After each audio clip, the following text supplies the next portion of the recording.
Hello and welcome to the second lecture for topic 5, where we're going to be learning about the elements of a crime.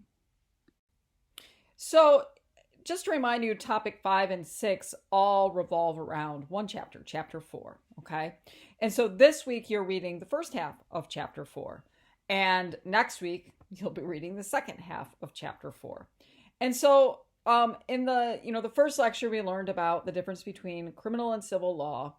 And then we were talking about how criminal and civil law overlap. In this lecture, we're going to be talking about the elements of the crime.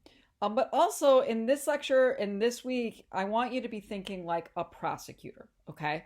So the prosecutor is the state's attorney, right? That they're basically, that when somebody commits a crime, it's up to the state to determine whether they should be charged with the crime and tried for that crime, okay? So I want you thinking like a prosecutor.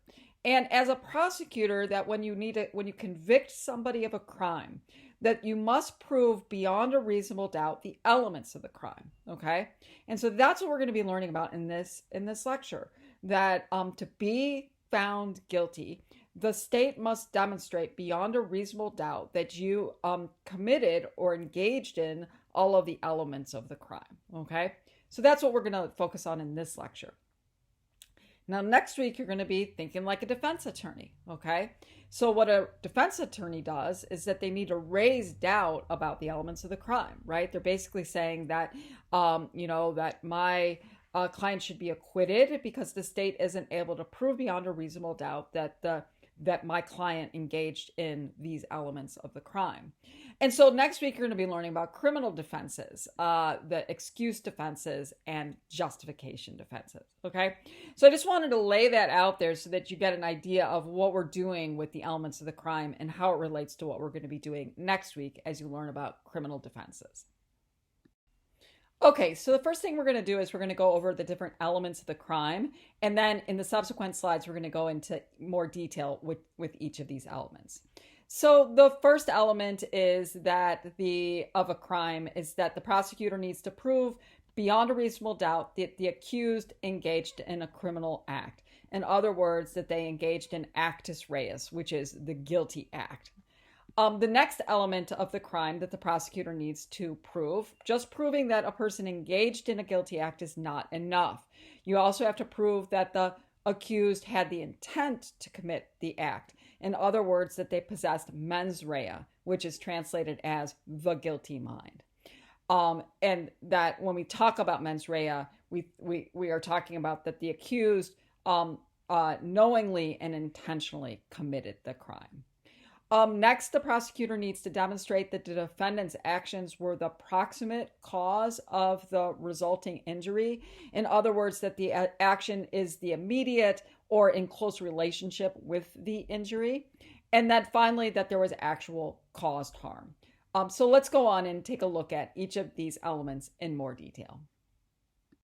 Okay, so let's start with actus reus, the guilty act. Now, that you can't charge people for criminal thoughts, you can only charge people for criminal acts, okay? And so, this isn't George Orwell's 1984 where we have thought police, right? And if you haven't read that novel, I highly recommend it. It's a great novel. But in that novel, they actually had police who were trying to figure out what you were thinking, get evidence of what you were thinking. And then they would, if they found out that you were thinking things that were against the state, then you could be charged and punished for that, right? Well, we don't live in that world yet. Hopefully never. And so you can sit around in your room and you're anywhere. You can think as many criminal thoughts as you want to think. But it's only when you put those thoughts into action that you can get in trouble for it. So actus reus, keyword there is action, act. Now, keep in mind that once your thoughts are transformed into words, words are acts, okay? So I could be sitting around all day thinking about like how I hate my boss and I want to kill my boss. Fine, I can have that, those thoughts in my head. But once I put those thoughts into words, let's say that I email my coworker, or I have a conversation with my coworker that's overheard or taped, and I'm saying, hey, I hate my boss, I want to kill him. What about you? Let's conspire to kill them. That's an action, okay? And so threats perjury, lying on the stand, lying to a government, federal agent, conspiracy, all of those constitute actus reus because words are acts. The act actually must be a crime, okay? And so we just got out of talking about substantive criminal law, and that's where state legislatures or federal legislatures define what is in fact criminal behavior. And so that actus reus relates to that being charged with the crime. It almost goes without saying that, the act has to actually be criminalized. It can't just be harmful. It actually has to be identified by the state as a crime. And so take, for example, faking a pregnancy. Faking a pregnancy could be really harmful. You could fake a pregnancy and that you could hold a baby shower and get a bunch of gifts from your friends. You could fake a pregnancy and try to convince your partner to marry you because you're pregnant. But that's not a crime. It's bad behavior. It's immoral behavior. But as far as I know, that at least in Wisconsin, faking a pregnancy is not criminal behavior. Now, if you fake a pregnancy and try to get government benefits for it, now that would be a crime, right? That'd be engaging in fraud, defrauding the government. But just faking a pregnancy, not a crime, so does not constitute actus reus. The act must actually be a crime. The act must be voluntary, okay? And so that if you engage in an act like where your action hurts somebody, like assaults somebody, or even kills somebody, right? That act, you actually have to have, it must be a voluntary action.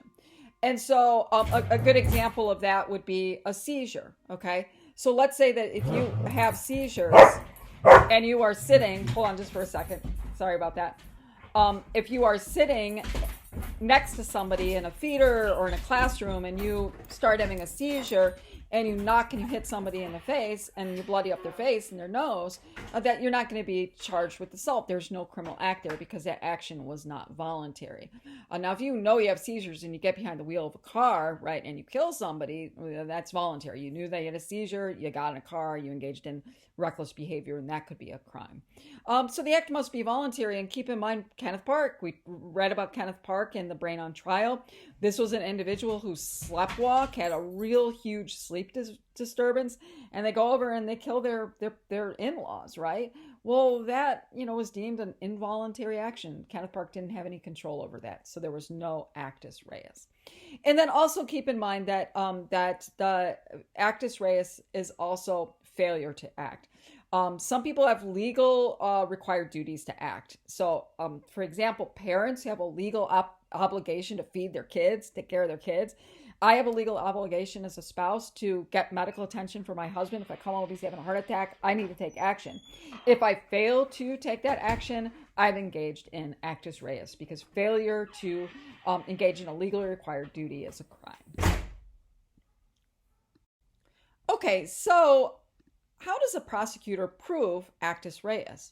Well, for one, they could point to criminal statute and say the action that took place was actually a crime, right? So you could look at criminal statute to, demonstrate that. But more importantly, they have to prove that the person that is charged with the crime actually engaged in the act. The act may have taken place. For example, a murder might have taken place, an assault may have taken place, but is the person that's charged the one who actually engaged in the actus reus? And so that you could look at forensics, right? You could, say that this person was assaulted and that on their face is, fingerprints or skin residue or hair residue that match with the criminally accused. You could say we found some video surveillance. Here's video surveillance of this person engaging in this criminal act or in the proximity of engaging in, where the criminal act took place, right?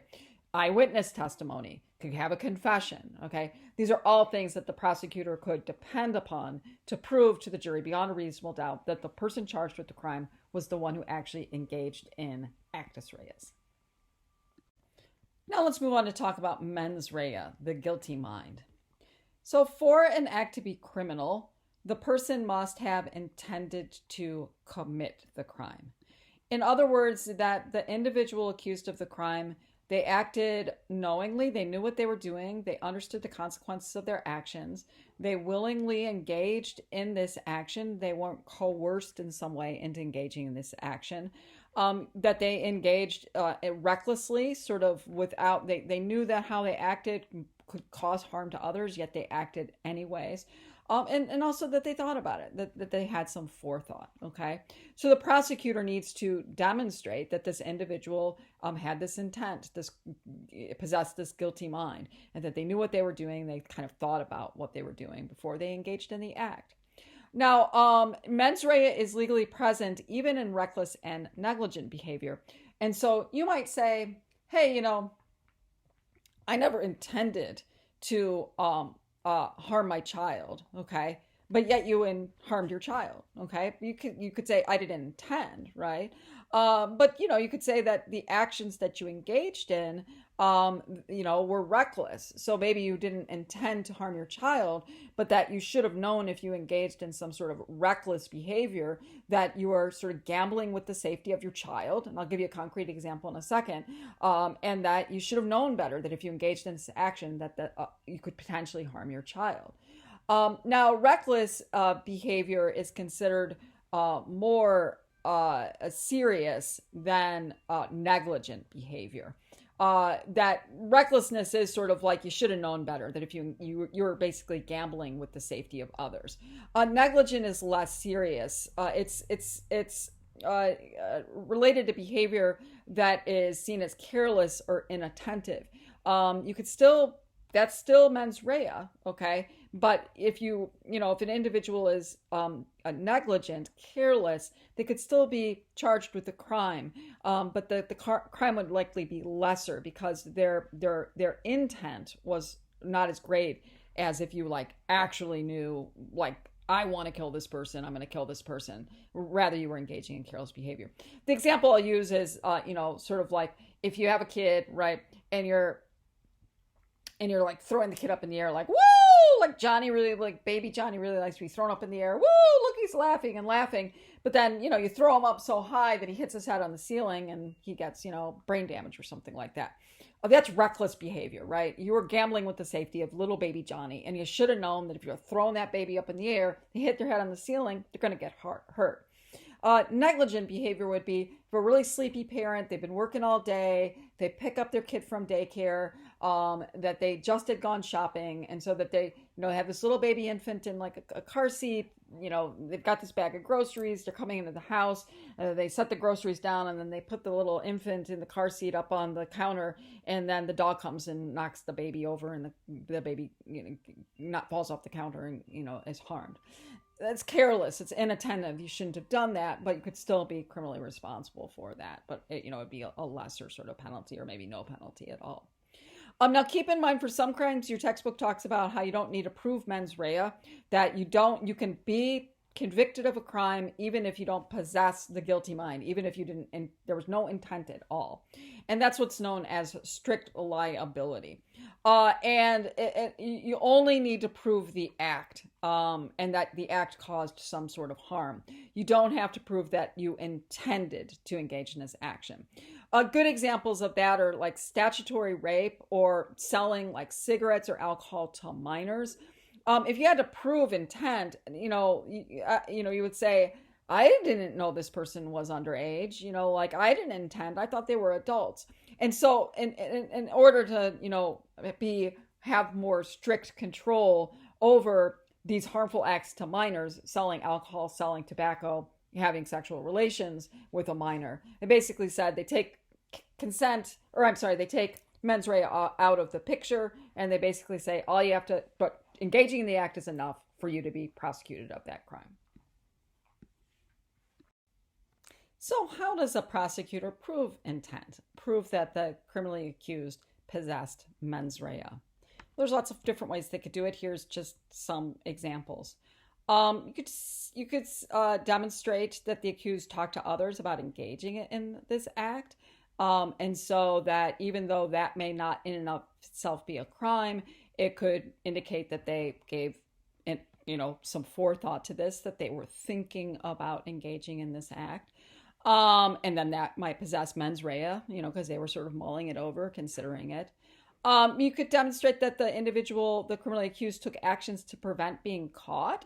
And so that let's say that they cleaned up the crime scene, right?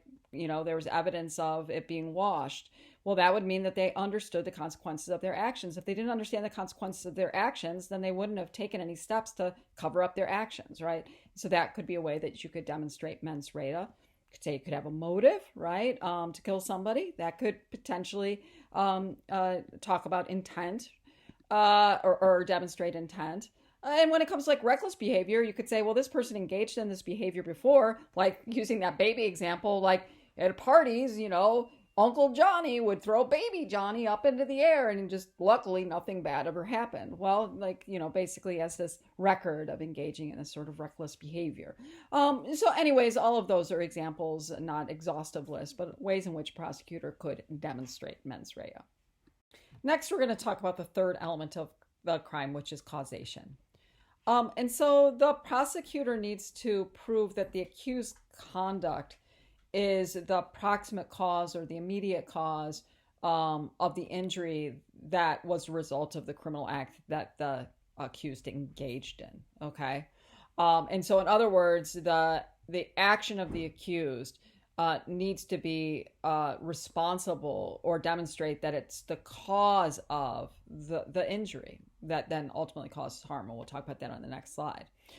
So here's an example of like absolute cause, where the prosecutor wouldn't really have to prove much in terms of demonstrating that the accused actions caused the injury. So let's say Chris shoots Sandy, Sandy dies, right? Well, I mean, I guess they would have to show that the bullet where it entered the body penetrated in an artery that resulted in death. Probably pretty easy to demonstrate that that's the absolute cause. It's also, if your textbook talks about that, if Chris robs Sandy and Sandy runs into the street to escape the robbery, gets hit by a car and dies, that would also be the absolute cause, right? The only reason that Sandy ran into the street was to escape the robbery, right? I mean, I guess a defense attorney could try to poke holes in that, but it would probably be pretty easy for the prosecutor to demonstrate that beyond a reasonable doubt. This might become a little bit more tricky, but still possible for the prosecutor to demonstrate. Let's say that Chris robs Sandy. Sandy is really frightened, and then later in the day, Sandy dies of a heart attack. Okay, that could still be, that the accused caused that death. It may be a lesser type, a degree of homicide, but it would still be, you would be responsible for that death. The prosecutor would have to demonstrate that Sandy had a heart condition and that being frightened would have aggravated that heart condition to the point of heart attack. I think that would be somewhat easy for the prosecutor to demonstrate. Not as easy as the top one, but not that difficult. And this one, probably not likely cause. Let's say Chris robs Sandy. Later in the day, Sandy is electrocuted by a toaster. Okay, making some toast in the kitchen and, dies. A good prosecutor could probably make the case that Sandy was so frightened that Sandy dropped a glass of water and the electrocution was caused by the water getting in the toaster, but probably difficult to demonstrate. But bottom line is that for a person to be found guilty of a crime, the prosecutor needs to demonstrate that the actions were the cause of the injury. All right, the last element we're going to talk about is harm. So it's not the intended nature of the harm, but the actual harm that determines the crime. Okay. So you may have intended to punch a person, not kill the person. However, your punch killed the person. You're really stronger than you thought, or you hit him in a way that just resulted in death. And so the crime you're going to be charged with would be manslaughter, not aggravated assault. Okay.